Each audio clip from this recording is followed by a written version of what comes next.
Здравствуйте, товарищи! Сегодня я вам подготовил второй выпуск «Моя твоя не понимать» по Warhammer 40 тысяч. Тема данного выпуска – хронология человечества во вселенной Warhammer 40 тысяч.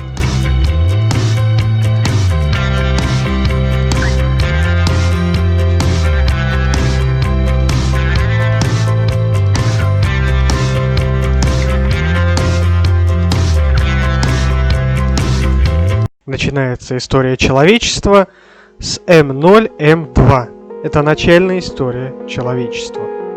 М означает миллениум, то есть тысячелетие. М3, М4. Открытие варп-пространства.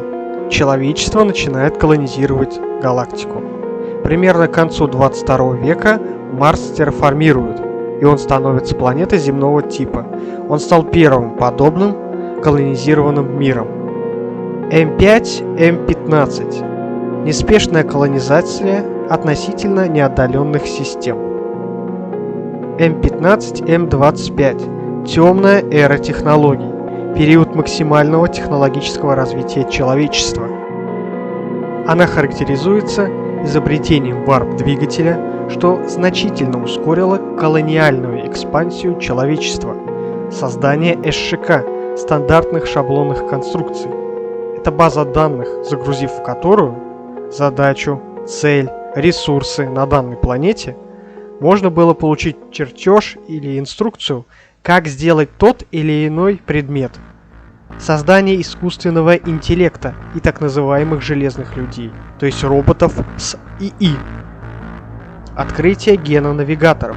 Это особые люди с третьим глазом, которые могли вести корабли человечества дальше, чем при помощи различных машин. Появление инолюдей, абхьюманов, подвидов людей, которые отличались от обычного человека. Их изменения были связаны с условиями колонизированных планет. Самые распространенные инолюди – это огрины, ратлинги, бистмены или зверолюди и скваты. Этот период увенчался и первыми контактами и войнами с такими расами и державами, как Эльдар и орками. Но примерно в М23 началось восстание машин. Железные люди ополчились на людей из-за того, что их использовали как рабов. С огромным трудом человечество победило в этой войне. Энтропийные машины, воспламеняющие планеты, гасители звезд, подобно извивающимся змеям длиной с кольца Сатурна. Механоворы, поглощающие информацию вместе с хранилищами, городами, способные разбросать в небеса целые континенты, рои омнифагов, которые срывали плоть с костей миллиардов людей за один удар сердца. Из рассказа Дэна Аблета «Вечный цикл Ересь Хоруса». С момента победы ИИ был запрещен. Теперь он расшифровывался как изуверский интеллект. Но это было не единственным последствием восстания машин.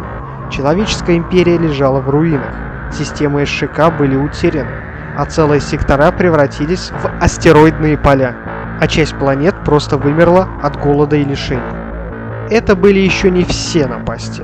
Примерно в М25 через разумы псайкеров, людей с псинормальными способностями, на надломленную империю людей напали существа, которые обитали в варпе и питались эмоциями всех живых существ. Их назвали демонами. Началась эпоха раздора, которая положила конец первой империи человечества. Этот период длился с М25 по М30. Бывшая некогда империя, то что от нее осталось, распалась на отдельные миры, а огромные варп-возмущения сделали невозможными путешествия на дальние расстояния. Но именно с этой максимально низкой точки развития истории человечества берет начало очередной этап подъема. В М26 на Красной планете под названием Марс зарождается культ бога машины. Ее приверженцы стремились восстановить утраченные знания человечества и были склонны к киборгизации. Именно эта организация первой начала объединять раздробленное человечество, отправляя экспедиции в далекий космос, когда варп-штормы немного утихали.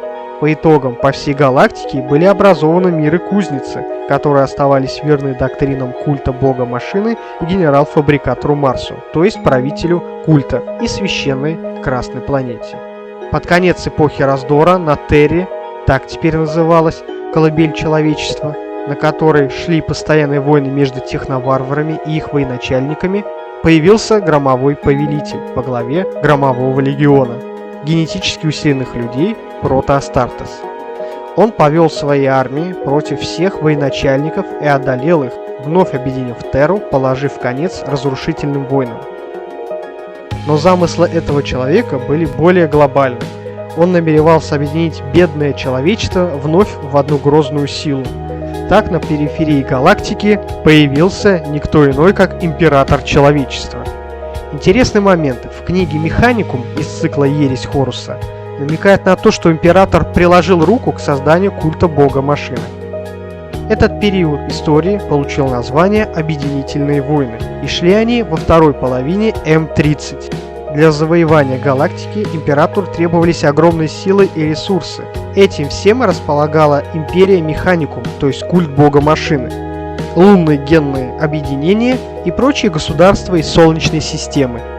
Для их завоевания Император создал 20 легионов космодесанта и их полководцев, примархов, используя для их создания свой генетический материал. То есть примархи — это генетические сыны Императора. Но примархов похитили боги Варпа, главные противники Императора. Объединив Солнечную систему, Император начал Великий Крестовый поход по отвоеванию галактики, по ходу обнаруживая всех своих сыновей, первым из которых был найден Хорус Луперкаль. По ходу похода Император достиг многих побед и смог объединить империю людей, создав Империум Человечества. По ходу Великого Крестового похода были казнены или изгнаны, точно неизвестно, 2 и 11 примархи, а их легионы либо уничтожены, либо были присоединены к 13-му легиону. В первые годы М-31 Император отбыл на Терру, назначив вместо себя командовать первейшего из примархов, Хоруса Луперкаля, дав ему особое звание «Воитель». Тут же в М-31 начинается так называемая ересь Хоруса. Это гражданская война в зарождающемся Империуме, когда 9 примархов во главе с Хорусом Луперкалем и их легионы подняли восстание против Императора, поддавшись скверне хаоса. В битве за саму Терру Император с трудом одолел архипредателя Хоруса, но заплатил за это большую цену. Он был настолько изранен, что теперь должен был постоянно восседать на специальной машине под названием «Золотой трон». Больше Император не говорил. Дальше начинается эра Империума, которая длится до сих пор, то есть с М-31.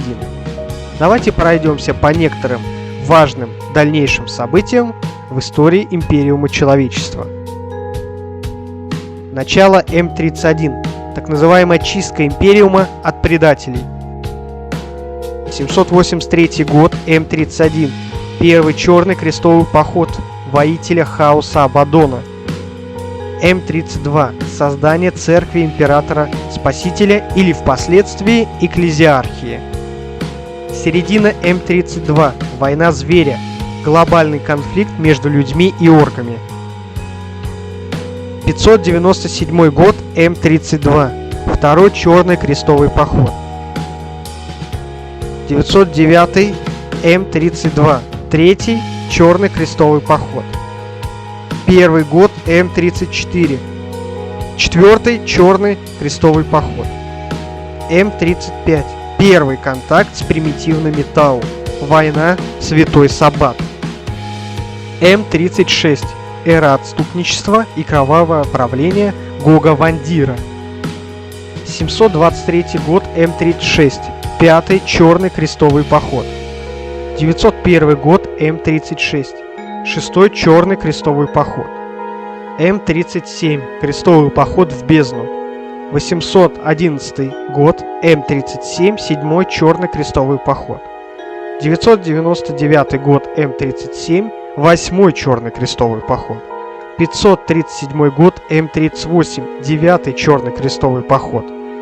Первый год М-39. Десятый черный крестовый поход. 301 год М-39, 11-й Черный крестовый поход.